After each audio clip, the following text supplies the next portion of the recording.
Hello students, welcome to Instant Study with Neha. Today we are going to discuss the NCERT solution of class 9 science chapter gravitation. So let's just start with this question. What happens to the force between two objects? दो objects के बीच के force का क्या होगा if the mass of one object is double. अगर हम दोनों में से किसी एक ऑब्जेक्ट के मास को डबल कर दें तो सबसे पहले हमने प्रीवियस वीडियो में यूनिवर्सल लॉ ऑफ ग्रेविटेशन के बारे में पढ़ा था। वो क्या होता है, three objects in the universe attracts every other object, यानी कि यूनिवर्स में जितने भी ऑब्जेक्ट हैं वो एक दूसरे को अपनी तरफ अट्रैक्ट करते हैं। इसी को हम यूनिवर्सल लॉ ऑफ ग्रेविटेशन पढ़ते हैं, यानी कि F is equal to G into M1 into M2 upon D square. F force of gravitation, G gravitational constant, M1 M2 mass of two object and D is equal to distance between them. तो हमें क्या given है कि हम क्या कर दें, mass of one object is double, यानी कि फर्स्ट वाले के मास को हम क्या कर देते हैं डबल।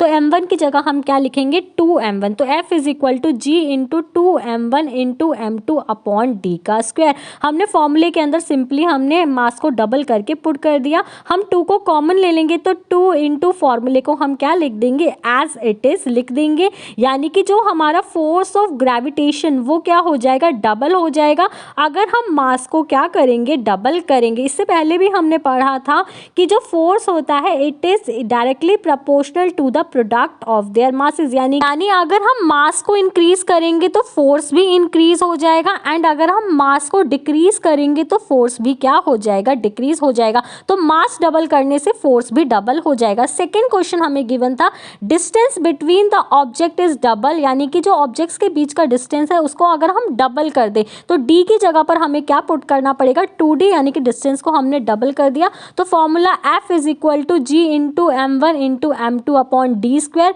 डी स्क्वायर की जगह पर हमें क्या पुट करना है 2d पुट करना है। तो F is equal to G into M1 into M2 upon में 2d का स्क्वायर। तो अगर हम फॉर्मूले को क्या लिखेंगे एज इट इज लिखेंगे एंड हम 2 का स्क्वायर करेंगे तो 4d का स्क्वायर करेंगे तो हमें d स्क्वायर मिलेगा। इस फॉर्मूले को बनाने के लिए हमें 1/4 को कॉमन लेना पड़ेगा। तो 1/4 is equal to G into M1 into M2 upon में d स्क्वायर, यानी कि जो हमारा फोर्स होगा वो क्या हो जाएगा रिड्यूस हो जाएगा। 1/4 का मतलब क्या हो गया 4 टाइम वो क्या हो जाएगा रिड्यूस हो जाएगा।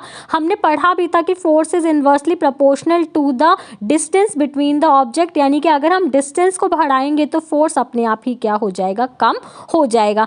एंड इसके बाद आपको you have to answer in the comment section कि what is the SI unit of gravitational constant. So that's all for today. If you have any doubt let me know in the comment section. For more such videos please subscribe my channel and thanks for watching.